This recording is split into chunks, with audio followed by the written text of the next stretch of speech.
Por 7 votos a 3, o Supremo Tribunal Federal derrubou aquela decisão de Ricardo Lewandowski, que havia garantido aos sindicatos o poder de rever acordos individuais entre trabalhadores e empresas para redução da jornada ou suspensão dos contratos de trabalho durante a crise do coronavírus. Votaram contra a interferência dos sindicatos os seguintes ministros: Alexandre de Moraes, Luiz Roberto Barroso, Luiz Fux, Carmen Lúcia, Gilmar Mendes e Dias Toffoli. Além de Lewandowski, votaram a favor dos sindicatos Edson Fachin e Rosa Weber. Para os dois últimos, a renegociação do contrato que implicasse redução de salário só poderia valer após acordo coletivo ou convenção trabalhista. A redução da jornada ou suspensão dos contratos foi permitida em medida provisória pela qual o governo compensa a redução salarial com o valor integral ou parte do seguro-desemprego. A maioria dos ministros considerou, portanto, que se os acordos fossem submetidos aos sindicatos, as empresas, ou pelo menos a maioria delas, optaria pela demissão. Diga lá, Augusto. Bom, houve um surto de sensatez, né? Presumo, porque o Lewandowski não teve apoio sequer dos seus companheiros da segunda turma, a Libertadora. Que bom, porque essa foi uma das decisões mais imbecis que eu vi numa corte que é pródiga em decisões que merecem esse tipo de adjetivação. Aí, num momento desses, o Lewandowski não entendeu nada. Ele não entendeu que... Parece aquela conversa de sindicato mesmo, né? De sindicalista. Não entendeu que essa coisa é urgente, beneficia sim o trabalhador, porque a opção é o desemprego. É o desemprego. Infelizmente, é assim. Tende-se a agir com rapidez e a decisão do Supremo sepulta uma cretinice, tá, que seria mais uma para o vasto acervo do STF se não tivesse havido isso que eu chamo de surto de sensatez. Que bom. Perfeito, Augusto. Zé, seu comentário. O Augusto resumiu bem, né?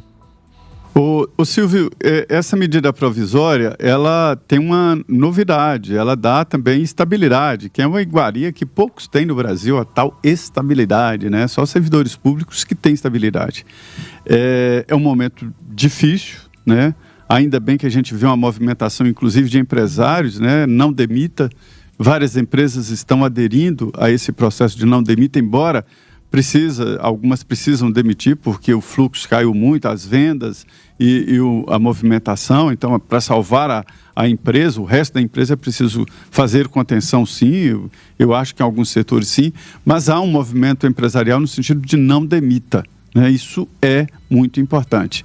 Essa medida provisória, ela não muda para sempre a legislação trabalhista, mas diante dessa crise, ela permite que o patrão chame ali olho no olho o funcionário e diga: olha, a minha situação é essa e é essa. Ele vai ter que abrir vai ter que colocar de forma transparente. Reúne, olha, minha situação é essa. Ou eu demito, ou reduzo agora o fluxo de trabalho, redução do trabalho e também a folha salarial, né? Lembrando que o governo paga como se fosse o desemprego, seguro-desemprego, parte do salário, né? E a pessoa ganha a estabilidade, por alguns meses a estabilidade. Eu acho que 2 meses a estabilidade. Isso é muito importante, porque dá 4 meses de estabilidade, que são os 2 meses possíveis de redução salarial com redução de trabalho, e mais 2 meses depois da volta de estabilidade. Isso é muito importante para as empresas ou se orientarem, voltarem ao mercado, ou decidirem o que fazer, porque a crise é grave e ninguém sabe o que vai acontecer. Olha, se alguém disser que vai acontecer isso, o crescimento em U, eles adoram fazer esses gráficos, é um crescimento em U, significa que cresceu assim e vai crescendo aos poucos. Ah, não, é um movimento em V, caiu de uma vez, sobe de uma vez. Nada, isso é só previsão, como se faz em astrologia, ninguém tem certeza de nada. Então, essa medida vai permitir isso. E se não houver essa negociação ágil, rápida, olho no olho, patrão e empregado, a medida provisória ficaria sem porquê, né, ficaria sem razão. Aí o empresário poderia simplesmente demitir, depois contrata de novo. Então, eu acho importante. E o Supremo veio exatamente em socorro desta possibilidade.